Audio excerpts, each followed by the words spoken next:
So we're continuing on with Chapter 5. So this is 5.2, Solving Systems of Linear Equations by Substitution.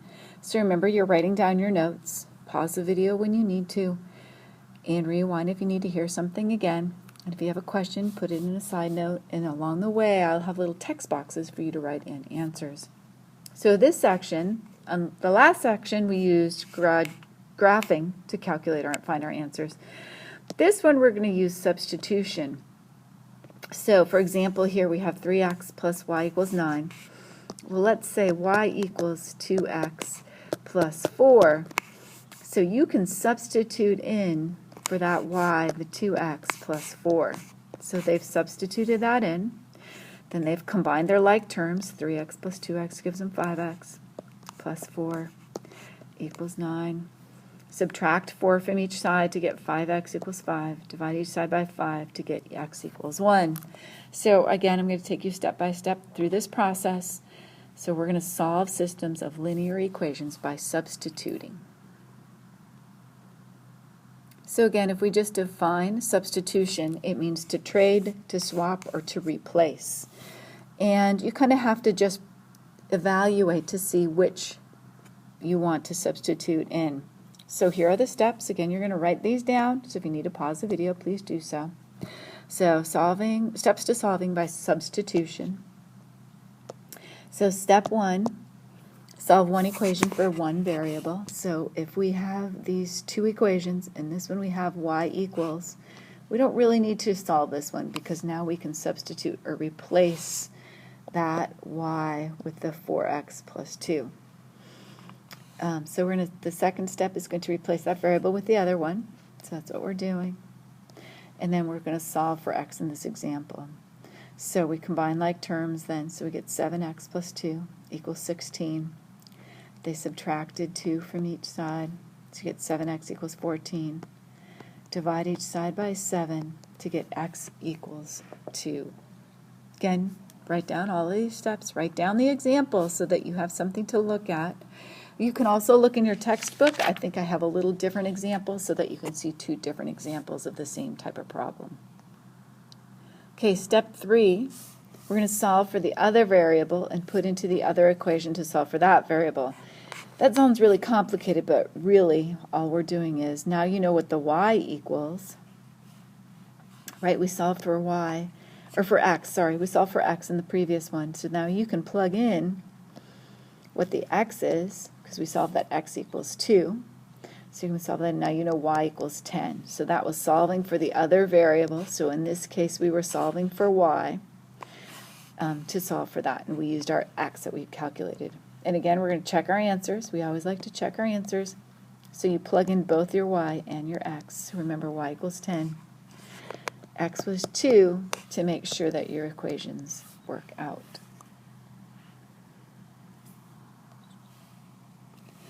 Okay, here's another example for you to try. So let's try this together.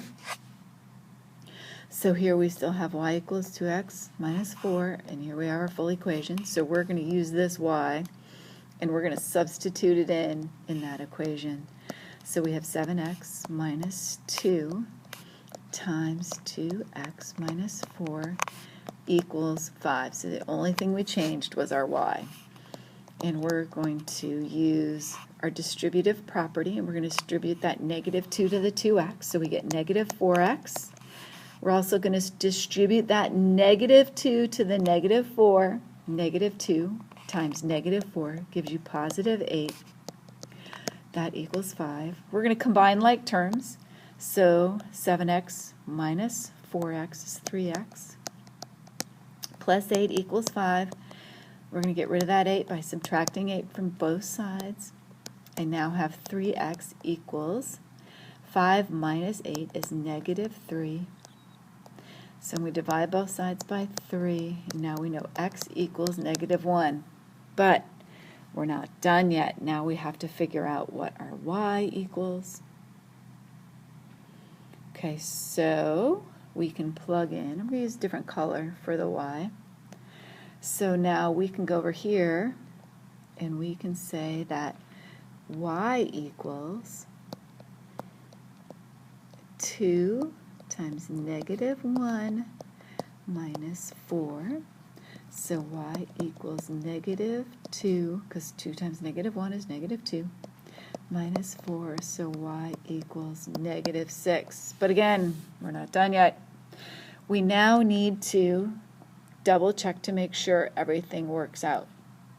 So now we're going to plug in our y and our x to both of our equations. So we use a different color. So let's see. Negative 6 equals 2 times negative 1 minus 4, and yes, negative 6 equals negative 6, so that worked out beautifully. Let's use another color over here.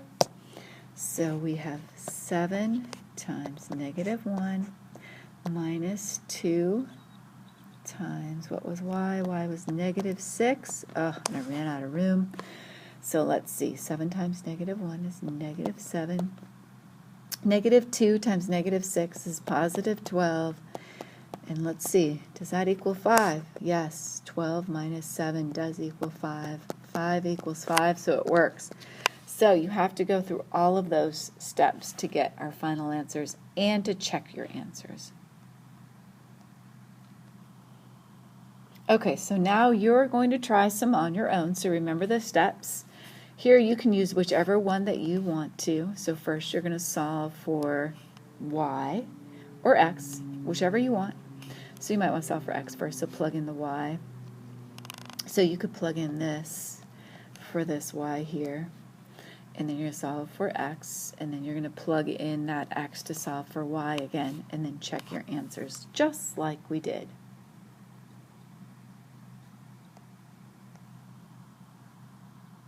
You should see that textbook box to your right, so I want you to type in your answers. And again, when you're typing in your answers, you can type them in as x and y coordinates, so in parentheses with your x, then your comma, then your y. So I want your answers to look like parentheses, answer, which is your x, and then your y, parentheses for your answers. When you're ready, move on to the next question. Okay, here's another one for you to try. So again, solve for x and y.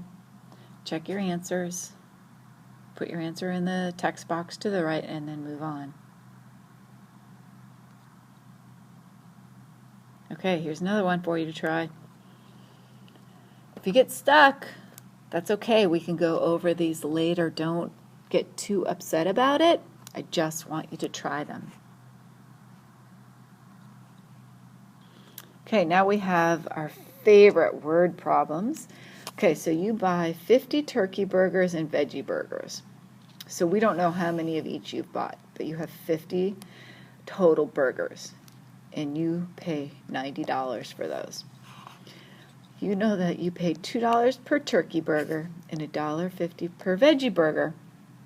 So knowing that, you can figure out how many of each you have purchased. So, our first equation, you know your turkey plus your veggie must equal 50 different burgers. So that's your one equation. Your second equation, you know that it's $2 per turkey burger plus $1.50 per veggie burger, and you know you spent $90. Okay, so we can rewrite these. So I am going to rewrite it so that I have t equals. So if I subtract v from each side, I have t equals 50 minus v. Then I can substitute that in over here. So I have 2 times 50 minus v plus 1.5v equals 90. Use my distributive property, so I'm going to distribute that to both. So I have 100 minus 2v plus 1.5v equals 90. Combine like terms, I have 100 minus 0.5v equals 90. Subtract 100 from each side. I have negative 0.5v equals negative 10. Now if I divide both sides by my negative 0.5, I get v equals 20. And I like that because then over here, if I use that in this equation, I have t plus 20 equals 50. Therefore, t must equal 30. 30 plus 20 does equal 50. So that works out. So that's a word problem. So you're going to practice some of those. Okay, so on your own, you sell lemonade for $2 a cup. Okay, so that's the cost again. You sell orange juice for $3 a cup. So your lemonade plus your orange juice, you've sold 100 cups. We just don't know how many of each, but you know you made $240. So you can figure out how many of each you've sold by making two equations with lemonade and orange juice. When you're done, please enter your answer into the text box on the right. Okay, I just have a quick little summary. So in this section, we were solving equations by substitution. So we were replacing one variable for another so that your equation has only one variable. We were checking our answers by exchanging the variables with the numbers you've calculated. So once you know that y equals 2 and x equals 10, you can plug those back into your equation to make sure that they work. Okay, we're going to do some more practice problems in class.